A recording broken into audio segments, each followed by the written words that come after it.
The keyboard ghost. You have been typing for hours. Emails, messages, documents, and when you finally look up at a blank wall, you see it. A faint ghost of your keyboard burned into your vision. Key shapes, grid lines, the layout hovering in the air like a hallucination. This is the Tetris effect, and screens trigger it more than almost anything else. When your brain repeats the same visual input for long enough, it starts generating that image on its own, even when the source is gone. Your visual cortex gets so conditioned to the pattern that it keeps firing it after the stimulus disappears. It is not dangerous, but it is your brain telling you in its own eerie way that it's been staring at a screen for way too long. Attention residue. You're working. You check one message, 10 seconds tops, and go back to your task. But something feels off.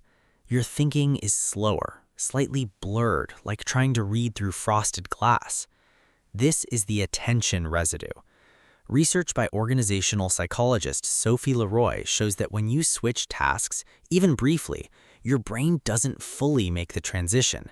A fragment stays behind on the previous task, consuming processing power you cannot afford.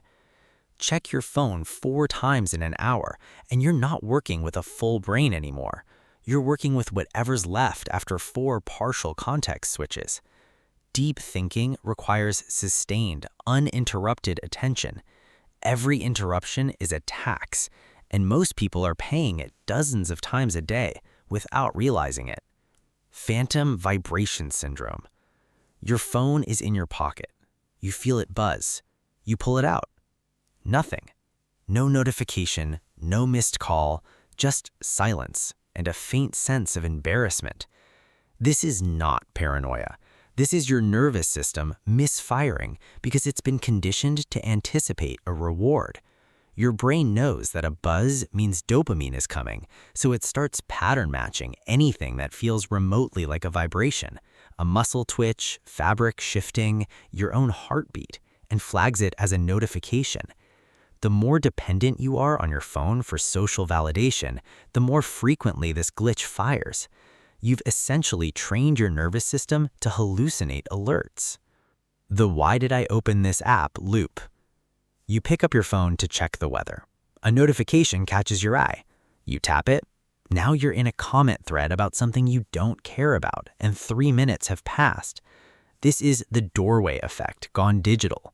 Your working memory, the mental whiteboard that holds your current intention, can only store a few items at once. The moment your phone screen lights up, it fires a barrage of fresh visual stimuli directly at that whiteboard and wipes it clean. Your original goal is gone before you even consciously registered losing it. This is not accidental. Interfaces are deliberately designed for frictionless exploration, which is a polite way of saying they're built to derail you the second you arrive. Dopamine-induced time blindness. You tell yourself 5 more minutes. You put the phone down 2 hours later.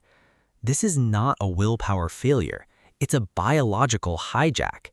Every scroll, every new post, every notification delivers a small, unpredictable hit of dopamine, the same variable reward mechanism that makes slot machines addictive. And here's the part that actually breaks your brain.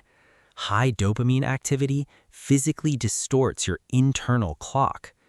Time compression is a documented neurological effect of reward loop engagement.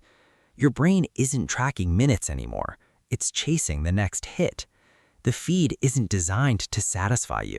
It's designed to keep you one scroll away from satisfaction. That gap is where your hours disappear. Infinite scroll amnesia. You open TikTok just to watch one specific creator's video. A quick check. 30 seconds, maybe. But the moment the app opens, the feed grabs you. One video becomes another, then another, and another. 20 minutes later, you close the app and suddenly realize you never watched the video you came for. Somewhere between opening the app and closing it, you watched dozens of random clips, skimmed a comment argument, absorbed a handful of ads, and retained almost none of it. This is infinite scroll amnesia, a glitch that lives at the intersection of passive consumption and the doorway effect. Scroll feeds are frictionless by design. There is no natural stopping point, no finish line, no completion signal, nothing that tells your brain the task is done. So your mind never treats the experience as meaningful. It never gets stored properly. You consumed content but formed no lasting memory of it. The experience dissolves almost the moment it ends. You spent 20 minutes somewhere, but when it's over, it's surprisingly hard to remember where. Digital dementia. You used to remember phone numbers, directions, birthdays without a reminder. Now you can't recall what you looked up 20 minutes ago. This is not age. This is cognitive offloading, a documented phenomenon where the brain deliberately weakens its own recall function once it knows a device is storing the information for you. The logic is efficient in theory. Why burn energy remembering something a machine holds for you? But the consequence is real. The neural circuits responsible for active memory retrieval weaken from disuse. You're not storing less, you're retrieving less. And retrieval is the exercise that keeps memory sharp. Every time you reach for a search engine instead of your own recall, the circuit atrophies a little more. Use it or lose it isn't motivational advice. It's how the brain actually works.